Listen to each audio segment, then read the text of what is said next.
its liquidity index is 100%. Okay, that's the reason of, because it's very confusing. Okay, in the exam they may ask, give something and ask to find out the liquidity index, their ranges. Okay, in all the competitive exams they will ask how it will behave and all. Okay, so you should remember that at the liquid limit, liquidity index is 100%. Okay, when the soil is the plastic limit, its liquidity index is 0. Understand? Negative values of the liquidity limit indicates a water content smaller than the plastic limit. Okay, further smaller than that plastic limit. The soil is very hard in that state. Understand? So next is consistency index. Here the consistency index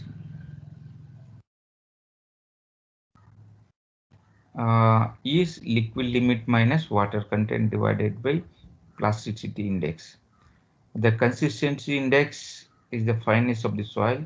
It shows the nearness water content of the soil to its plastic limit. A soil with a consistency index of 0 is at the liquid limit. It is extremely soft and has negligible shear strength. Understand? On the other hand, a soil at a water content equal to the plastic limit has the consistency index of 100%. Here, if the water content is equal to the plastic limit, the consistency index is 100%. Understand? If the water content is at the plastic limit, okay, and if the water content is when the water content consistency index is 0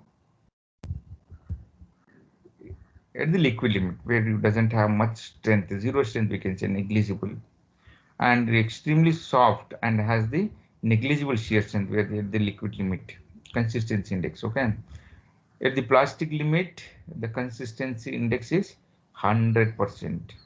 Okay, so these are very confusing. Okay, so if you at least remember 100% where it would be, so that in the exam you can recall the formulas for this one. Okay, what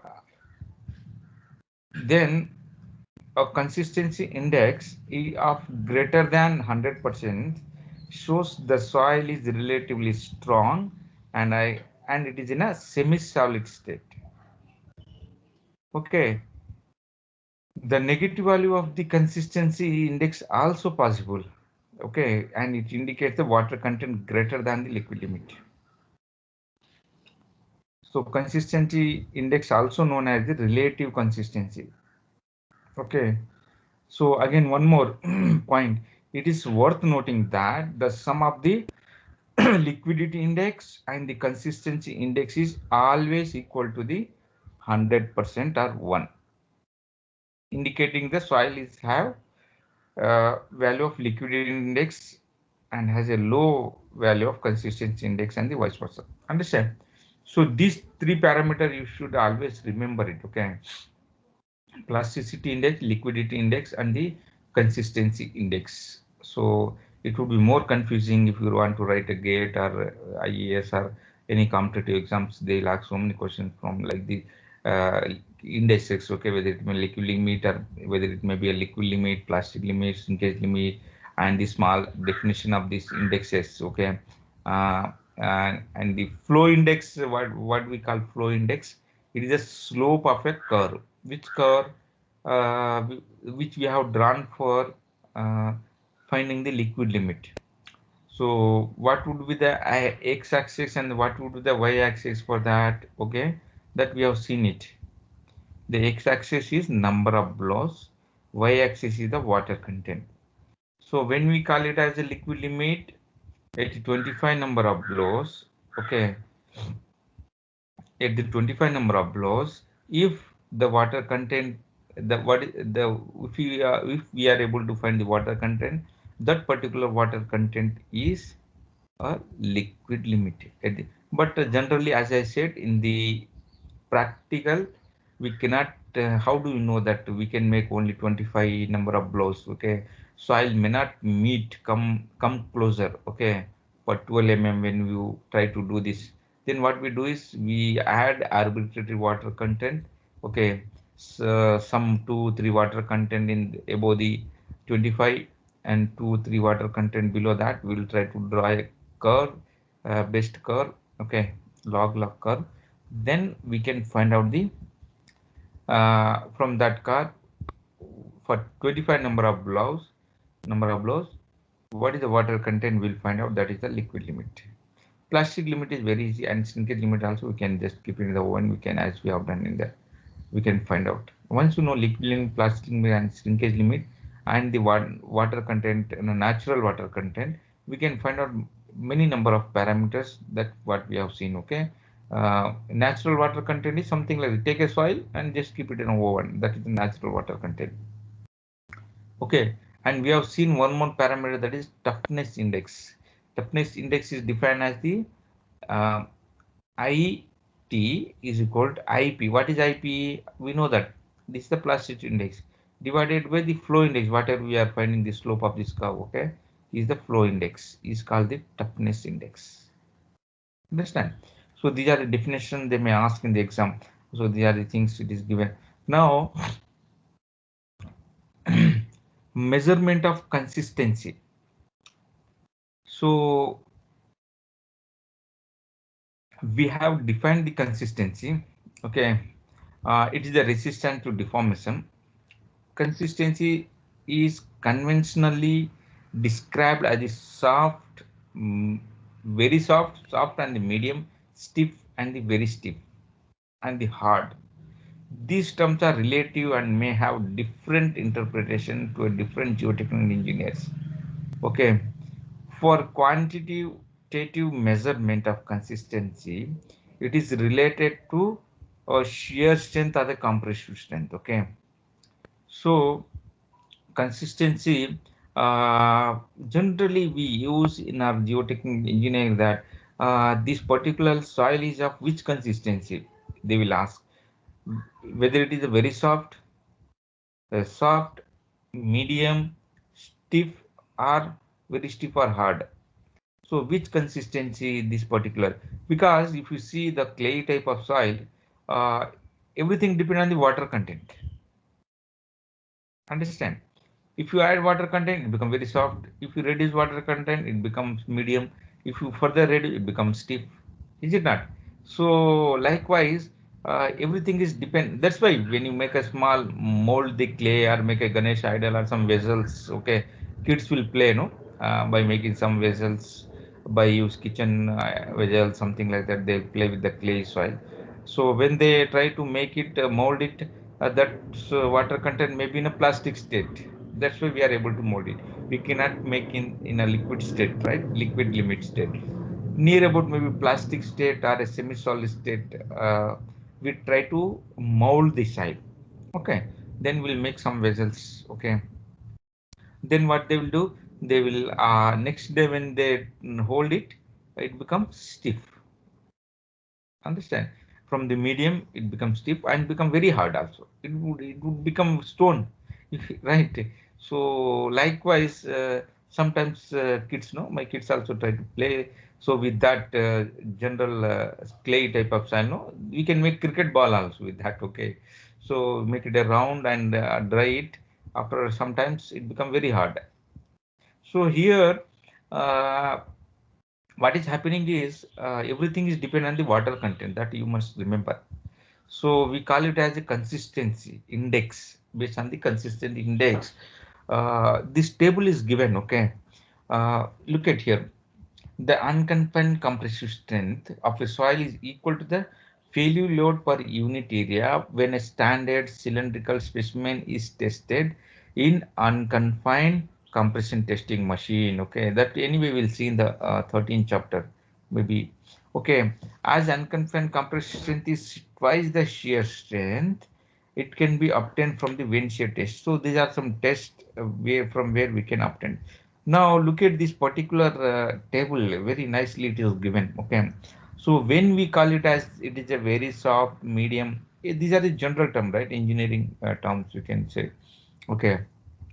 So when we can call it as very soft, medium, or a firm, or a stiff, very stiff, or a hard, because it depends on the consistency index. In that case, what we have to do is we need to find out the consistency index. Okay. So already we have defined, again we have seen in the morning, at the plastic limit consistency index is 100%. Liquidity index at the liquid limit, liquidity index is 100%. Okay. So when it would be the zero, in a plastic state, the consistency index would be in a zero. If it is in a, coming in the range of 0 to 25, the consistency index which you are able to find out. Okay, already we have seen. If it is coming in between 0 to 25, we call it as a very soft. The soil is a very soft. Okay. If it is 25 to 50 consistency index, then we call it as a soft. If the consistency index is 50 to 75, then we call it as a medium clay. Okay, firm. Understand? If it is 75 to 100, then now it is reaching to stiff. That means when you find out the uh, consistency index, okay, then in this range it would be a stiff. Above 100, stiff. Above 100, hard and stiff, we can say. And even if you find out the unconfined compressive strength, anyway, we have not covered it. That we'll see it maybe soil mechanics 2 or geotechnical engineering 2. For clay soil, we'll find out this unconfined compressive strength. Okay, QU, kilonewton per meter square. If it is coming just below 25, okay, then it is a very soft. If it is 25 to 50, then it is a soft. If it is 50 to 100, medium. Okay, then stiff 100 to 200, very stiff 200 to 400, very hard soil above the 400. Understand? Now hope you are following. Okay, please respond. Yes, sir. Okay, fine. So what we have been discussing here is, as I said, clay soil, mostly the strength of the clay soil is depends on the only water content. Okay, and with that water content, we still further divide very soft, medium, and hard, and so on. Okay, now how do generally find out as a layman? Okay, suppose this is the characteristic of a soil in the field. If you go and if you see first, in the first very soft, can be pressed into fist, it can be pressed into a soil. If your fist is able to press into the soil, then we say that it is very soft. If the thumb can be pressed into a soil, we call it as a soft soil. If you are able to press your thumb, okay, fist if you are able to press, then it is a very soft. Thumb if you are able to press it, then it is a soft. Medium, thumb can be pressed with pressure, with some pressure, applying some force. If you are able to press the your thumb, then it is called the medium form. Thumb can be pressed with a great difficulty. That means if you are able to pressing, then only thumb is going inside. Then we call it as a stiff soil. Then the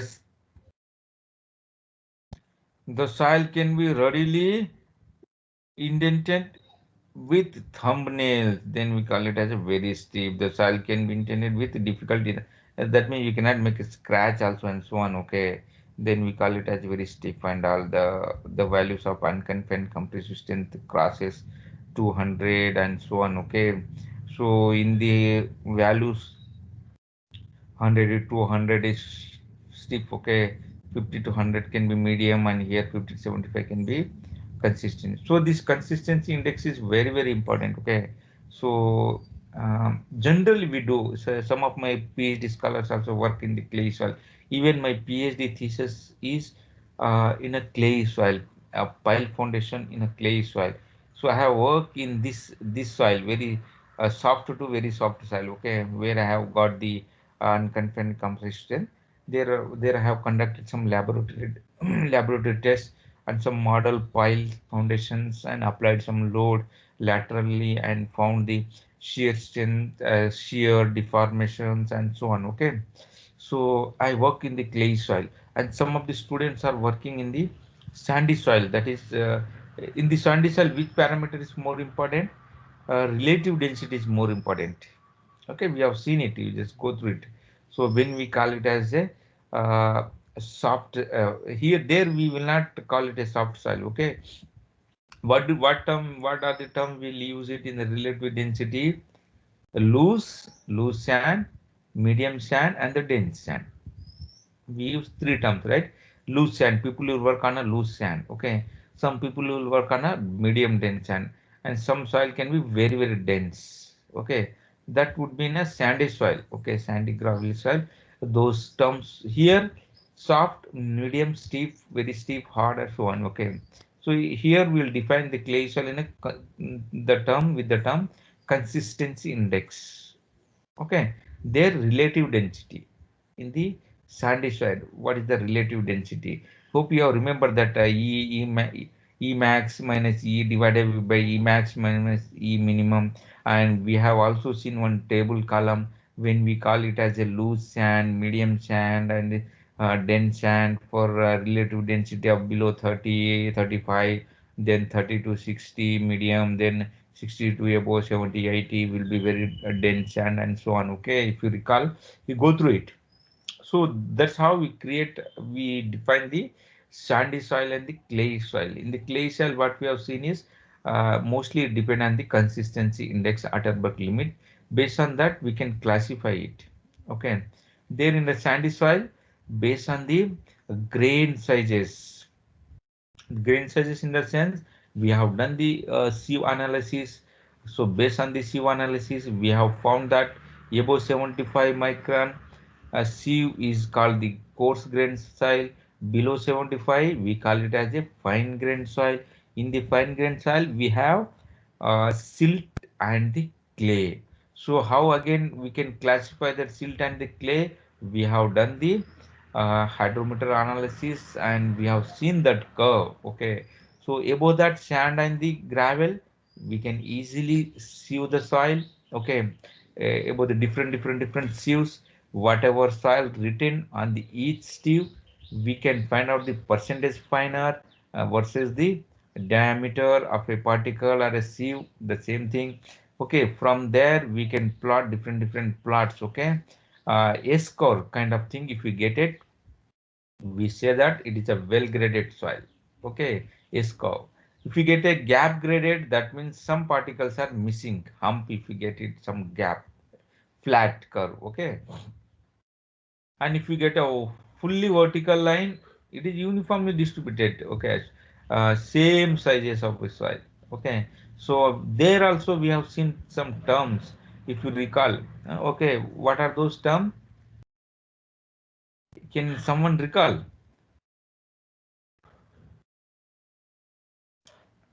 Hope you are not reading. Can anyone recall?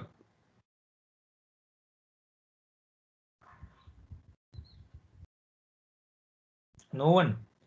So that shows you how your preparation. Okay, so you are uh, so if you recall uniformity index, then curvature index, understand, coefficient of curvature and the coefficient of uniformity. So based on that, we how much is the value? Based on that, again we are classified well graded sand or well graded. Okay, coefficient of curvature should be between 1 and 3 for a well graded soil. Okay, so likewise we have seen it, if you recall. So that's the reason I have told you to purchase a book and start reading it. Okay, it costs this 3 to 400 rupees. Uh, Anyway, you are in the danger zone. Okay, that means you are. I don't think you people will get below about 10 marks if I conduct exam now. Anyone can get it if this is your preparation. So now let us see one more term, that is sensitivity. A cohesive soil in its natural state of occurrence has a certain structure, okay, that anyway we have seen it. When the structure is disturbed, okay, we have seen those structure. Hope you have gone through the mineralogy. What are those structure? We have honeycomb structure, we have flacculated structure. Where is the honeycomb structure? You could see it is a loose soil. Loose soil can be silt and all honeycomb. Okay, when you add water to it, the structure will disturb.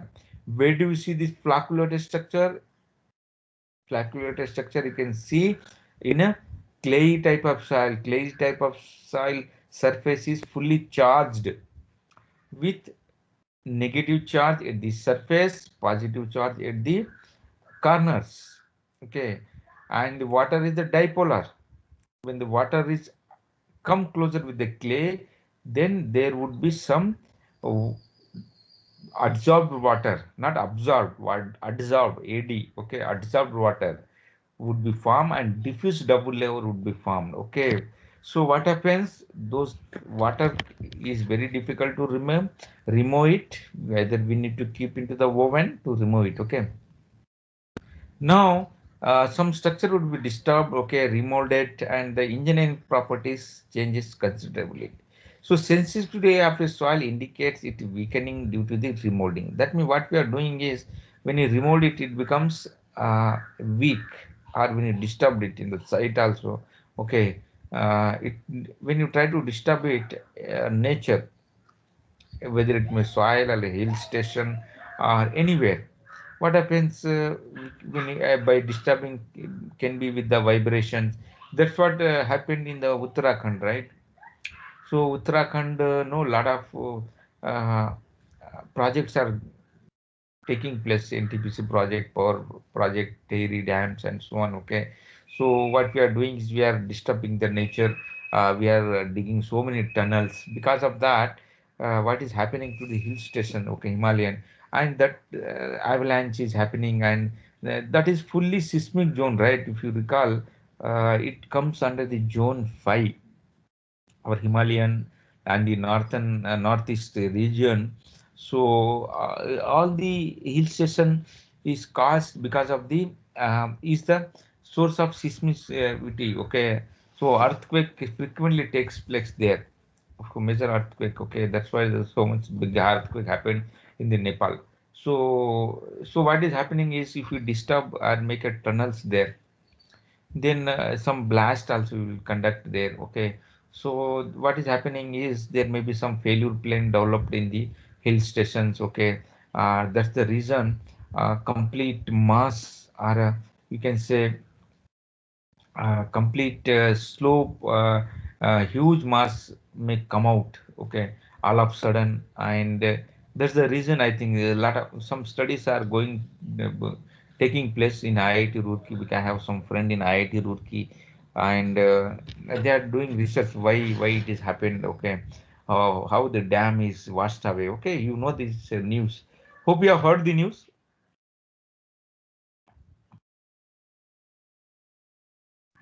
Yes, sir. Everyone heard the news that dam is washed away. How the flood has taken place. Okay, so because of avalanche or some seismic activity, or whole mass will come out and fall into the lake. Okay, so now that's what now the ice, the water is in ice condition. Okay, I mean ice. So how it become from the dense to become water is a big question. Okay, so within a limited time. Okay, what has happened exactly? People are doing research, and that's what, because of avalanche, when it ice melts, it may be with the global warming. Okay, or maybe because of you can say some seismic activity or slope failure. So that's the reason flood is directly increased and the vast. So only thing is we are disturbing the nature. That's anyway in the name of development. Okay, wherever you start constructing the um, buildings or building dams. Okay, and wherever you are occupying the lakes. Okay, so always you will try to face a problem. That always you should remember. Okay, not today, tomorrow, after few years, definitely. That's what the every year you could see some flood in the city. Maybe in Kerala you could have seen. Those who are from Kerala may know that people have occupied that all the lakes. In Chennai you may have found. Okay, last few years in Hyderabad. Okay, full of flood. So what is happening is neither we are not taking care of the nature very properly, neither we are providing any proper drainages. Okay, so that's the reason you could see all the floods in our cities. Okay, so it is going to happen. There is no doubt about, because we need to respect the nature. Okay, wherever lakes were there. Okay, hundreds of lakes were there. Okay, in Hyderabad, in Chennai, and many recent parts of the world in Delhi. So especially Yamuna also we have occupied it. Okay, uh, so likewise when you start your construction, uh, just bank of the river, right? So that's going to happen surely. So what is the sensitivity term is when you remold it, the soil is going to, what do you say, lose the strength. So it is defined as the ratio of the undisturbed strength of the remolded strength is called the, at the same water content. That means QUU is the unconfined compressive strength of undisturbed clay, which is undisturbed natural, divided by unconfined compressive strength of the remolded clay. Understand? So depending upon the sensitivity, soil also can be classified into six types. Okay, again, if the sensitivity is less than 1, what does it mean? Less than 1 means this remolded strength. Okay, okay, if it is more, then insensitive, the soil type is insensitive. Okay, if it is in between 1 and 2, that means the unconfined compressive strength is undisturbed clay is more, then it is a little sensitive, we call it as. If it is in 2 to 4, moderately sensitive. If it is 4 to 8, it is a sensitive clay. Okay. Then if it is 8, extra sensitive, it is a quick clay and so on. So based on that sensitivity also, we can find out the soil type. Yeah. Next term is thixotropy. These are very, very interesting. Okay, they'll ask in GATE exam. When I wrote the GATE exam, they have asked this particular questions. Okay, what is the thixotropy? What does it mean? Thixotropy.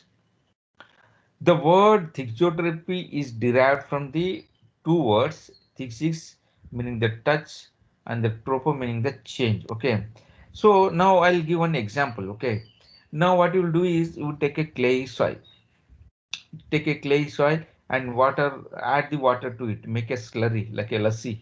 Okay, juice, something like that. You make it. Okay, and what you do is you keep it for 1 or 2 days. What will happen? The slurry become little start gaining the strength. Then it is slowly become the in a plastic state and semi-solid. The thixotropic is the property of a soil which gains the strength. Understand? Okay, thixotropy is the property of a soil. Anyway, we'll read this parameter, you'll understand. The loss of the strength of a soil due to the remolding is partly due to the change in the soil structure and partly due to the disturbance caused to the water molecules. Okay, some of these changes are reversible. If the remolded soil is allowed to stand without the loss of the water, it may regain some of its lost strength. In soil engineering, this gain in the strength of the soil with passage of the time after it has been remolded is called the thixotropy. Understand? It will gaining the strength. It is mainly due to the gradual reorientation of the molecules of the water in the adsorbed water layer and due to the re-establishment of the chemical equilibrium. Okay, the thixotrophy of a soil is of a great practical importance in the soil engineering. For example, when a pile is driven into the ground, the loss of strength occurs due to disturbance caused. Thixotrophy indicates how much strength will regain after the pile has been driven and left for some time. See, what we'll do is, hope you might have seen some pile foundations. Okay, so what we'll do is we'll try to dig a boreholes, okay, and we'll put a reinforcement. I will and we'll put a pile foundation there with a casing and so on, okay, and then we'll keep on curing it. We'll add water and the concrete is keep on gaining the strength. Then we can remove the casing and all. Now what's happening is when you dig a borehole and you disturb it, so the soil surrounding soil would be disturbed, but because of the property of the thixotropy, it will gain some strength. Again, it will provide some friction to the after remolding it to the foundation. That is called the thixotropy. Or you can say that you take a some floor like some what do you say, some grains. What you do is make a floor, okay, wheat flour you can say, where uh, from which you make chapatis, okay. What you do is make a slurry, okay, slurry farm. You might have seen in a hotel, right, or a dosa flour, something like that. You can see. So there, after sometimes it gains its strength. So all the whatever remolded structure, whatever you would have seen that in the clay soil or a slurry or a floor, after sometimes after one night, it will start gaining the strength. Again, structure will try to form it. Okay, that particular property is called the thixotropy. Understand? Hope you understood. Next, one more term is called the activity of the soils. Is represented with the A term. Of a soil is the ratio of plasticity index and the percentage of fraction of 2 percentage size. Okay, or you can say A is defined as the plasticity index. We know liquid limit minus plastic limit divided with is the A of the clay fraction. The clay fraction is percentage finer than the 2 micron is called the activity of a soil. Again, this also has some uh, importance. Okay, here it is given activity less than that, we call it as inactive. If the activity is equal to 0.75, this also they may ask in the exams. Okay, then we call it a normal clay. Here they have asked in some competitive exam I have seen, if the activity is above the 1.25, the soil is the active soil. If this is inactive, normal, this is active. They may ask if that if A is greater than 1.2, what kind of a soil, whether it is active, inactive, normal, and so on. They will give in the four MCQ test. It should be active. If it is active, index is 1.25. So likewise, here some of the problems also given. With that, we can wind up this chapter. So anyway, you can go through it. Some table is given, number of blows are given that we have seen, and the water contents are given. You can plot a graph like this, okay. And what do? At the 25 number of blows, what is the water content? Is the liquid limit here 49%. That's what it might have asked for to find out, okay. So what is the liquid limit? That's the question here. You can plot a graph. Water contents are given, number of blows are given. Okay, you plot here horizontal axis number of blows, vertical maybe water content. We can find out the at the 25 number of blows, what is the water content? 49% is the liquid limit. So once you know with liquid limit, plastic limit, and shrinkage limit, here second question you see, soil has a liquid limit 25% and the flow index IF 12.5%. If the plastic limit is IP is 15%, determine the plasticity index and the toughness index. Now, what is the definition of the plasticity index? Liquid limit minus plastic limit is the plasticity index here. Okay, 10%. What is the definition of toughness index? If you recall, IT IP by IF. Understand? Plasticity index, which is already we have found out. This is a flow index. Already it is given 12.5. Okay, flow index. You will get the point at 80%. So what is this IL? Liquidity index. This is the consistency index. Understand? Liquidity index and the if the water content of the soil in the natural condition is given 20%, that is 2.2 here. Understand? So likewise, I may ask in the exams, what is the toughness index, what is the flow index, what is the consistency index, what is the liquidity index. Understand? So with that, we are able to finish this chapter, and please read it. It looks you are very poor, and this particular subject is very important for your competitive exams. You cannot clear a gate exam without this soil mechanics.